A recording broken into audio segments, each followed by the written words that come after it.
رات کا کھانا تیار کر کے میں فارغ ہوئی تو باورچی خانے سے نکلتے ہوئے میری نظر دیوار پر لگی گھڑی پر پڑی۔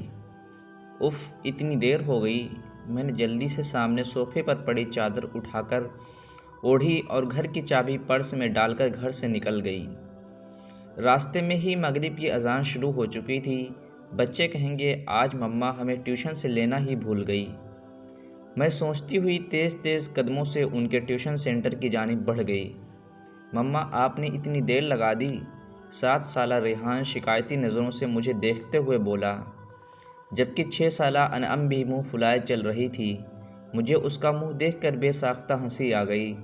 اچھا سوری بابا، آئندہ خیال رکھوں گی، ایسی غلطی دوبارہ نہیں ہوگی۔ ہم تب مانیں گے آپ کی بات جب آپ ہمیں ہفتے کو نانو کے گھر رہنے دیں گی۔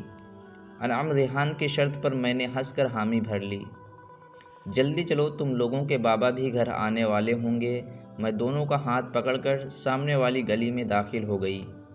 یہ راستہ شارٹ کٹ تھا، ادھر سے جلدی گھر آ جاتا تھا۔ ویسے تو میں روڈ سے ہی جاتی تھی، زیادہ تر اس گلی سے گزرتے ہوئے کتراتی تھی۔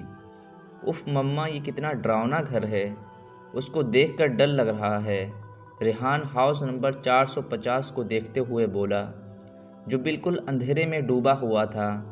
عجیب وحشت برس رہی تھی۔ اس کی بات پر میں دونوں بچوں کو لے کر جلدی سے آگے بڑھ گئی۔ رات کام سے فارغ ہو کر بستر پر لیٹی تو بے ساختہ نظروں کے سامنے وہ گھر آ گیا۔ اس گھر سے میرا ماضی جڑا ہوا تھا۔ میں آہستہ آہستہ اپنے بیتی ماضی کو سوچنے لگی۔ میرا نام علینا ہے، ہم 3 بہنیں اور 1 بھائی ہیں۔ میرے بابا آرمی میں ہوا کرتے تھے، جبکہ اماں سادہ سا گھریلو خاتون تھیں۔ میں انٹر میں تھی تو بابا نے اماں کی خواہش پر بڑا گھر لے لیا، کیونکہ جس گھر میں ہم تھے وہ گھر ہمیں کافی چھوٹا پڑ رہا تھا۔ جس دن بابا نے نیا گھر لیا ہم سب بہن بھائی بہت خوش تھے۔ 2 منزلہ یہ بنگلہ نہایت خوبصورت تھا۔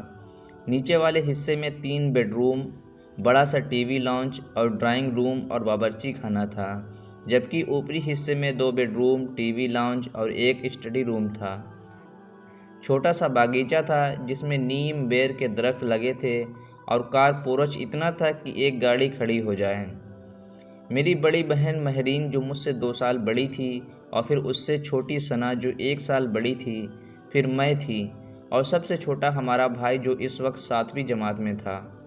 ہم تینوں بہنوں نے اوپر والے بیڈ روم لے لیے، جبکہ نیچے حارث اماں کے ساتھ رہتا تھا۔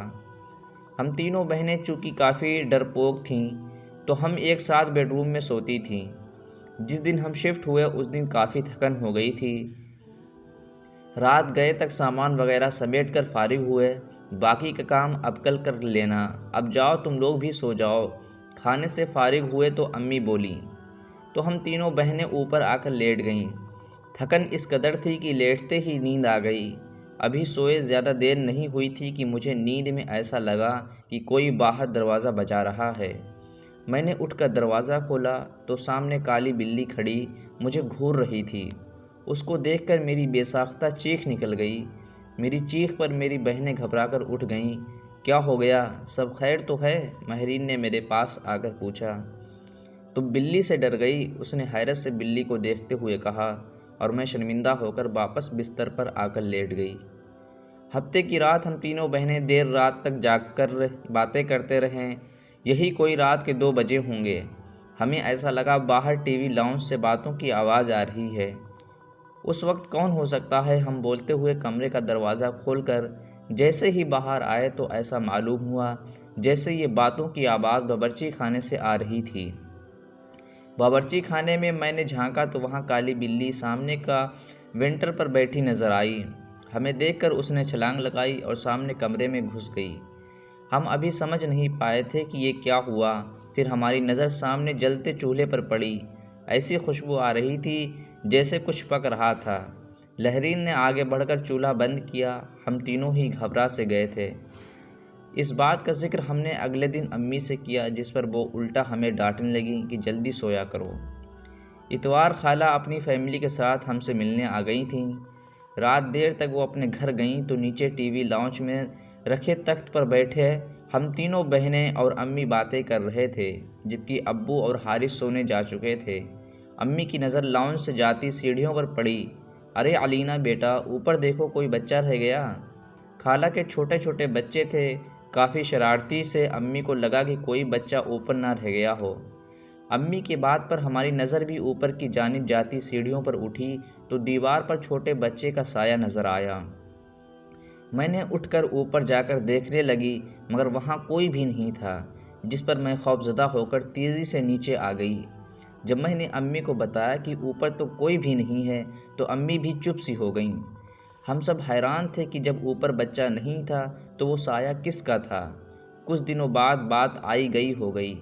ہم سب گھر والوں کو کزن کی شادی میں اسلام آباد جانا تھا۔ 2 ہفتوں بعد ہم واپس جب گھر آئے تو بڑی عجیب حیرت ہوئی۔